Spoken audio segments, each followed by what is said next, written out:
A miserly 600 watt electronic barbecue grill. They say this can go up to 240 degrees C or 460 degrees Fahrenheit in 2 minutes.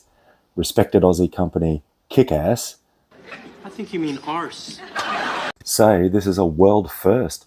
Does it work as well as your gas grill? Let's find out.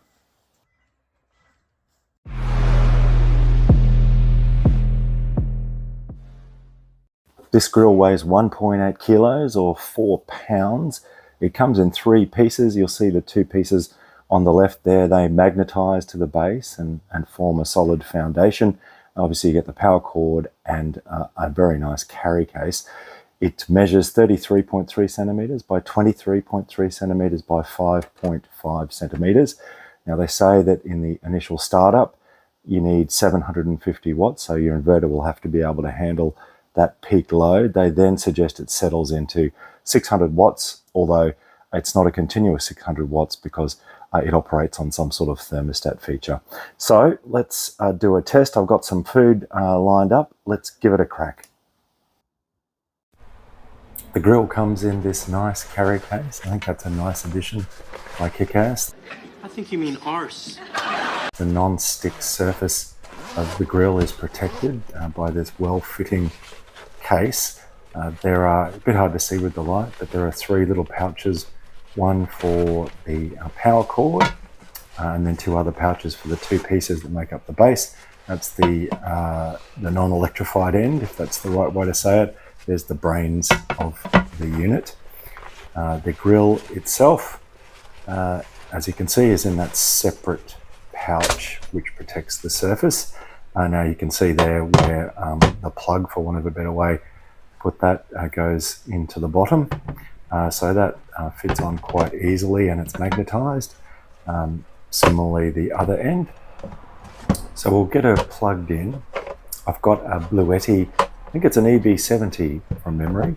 It has a 1000 watt inverter, so plenty of headroom for what they say is the peak of 750. The plug is a fairly standard sort of 3-pronged plug.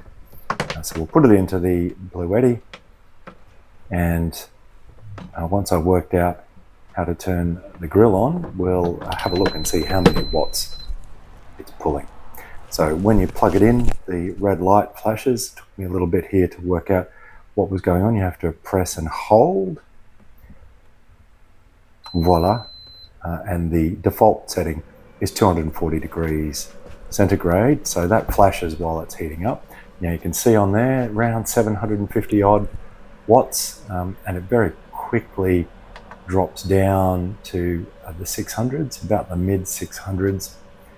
So what I think we'll do is we'll come back after a couple of minutes and the grill itself stops flashing, and we should be ready to rock.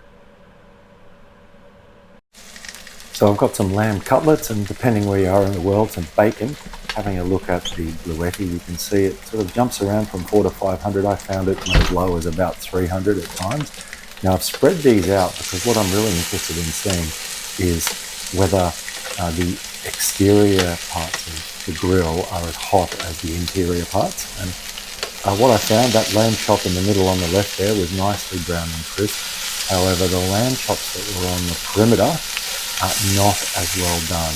You can also see that piece of bacon there on the bottom left. Towards the middle it was browner, and on the periphery there it wasn't as well done. So I think this grill definitely has something of a hot spot, about a 1 centimeter perimeter around the outside. So now we're back about 5 minutes later. Do a Bluetti check. You can see it sort of got down to about 2 to 300 watts, and it jumps all over the place. So the end result, when I move the chops more towards the middle, they definitely crisped up some more. You can see that piece of bacon in the middle is very crispy, and again the tail of that piece of bacon that was towards the edge is not as well done. So I'll throw a couple of eggs in. I didn't pre-spray. I found with the lamb juice and bacon juice and the non-stick surface, the eggs came off really well, so I was very pleased with that.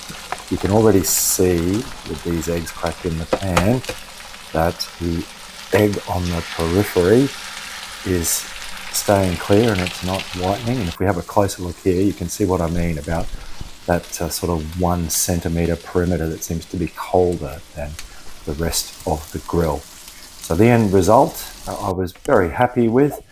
Nice crispy bacon. As I say, the eggs came off the non-stick pan very easily, and the lamb chops with a bit of extra time and a bit of placement came up well. All right, let's wrap this thing up.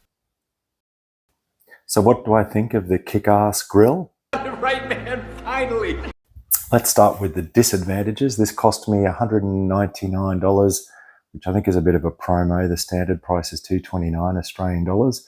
At $199, that's the equivalent of about 130 US dollars. It's not the cheapest alternative out there compared to an induction cooktop, for example, which of course uses a lot more power, probably 3, 4, 5 times as much. The issue I had is what I'd call the perimeter cold spot. Kickass say that the unique design of this grill is that the whole grill is an element. Unlike an electric pan, for example, that has an element in a grid-like pattern with hot and cold spots. So I'm not entirely sure how you reconcile the entire grill being an element with that perimeter cold spot that I spoke of. Let's talk advantages. The big one, the low power consumption.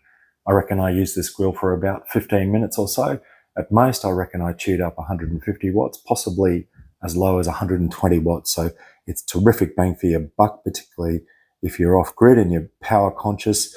It's nice and compact and quite light, and the carry case is a nice touch.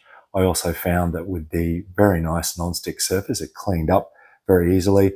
So I think if you're prepared to work around and manage that perimeter cold spot, you might find this grill as an effective addition to your rig. All right, well, thank you for watching. I appreciate that. We'll see you on the next one. Cheers.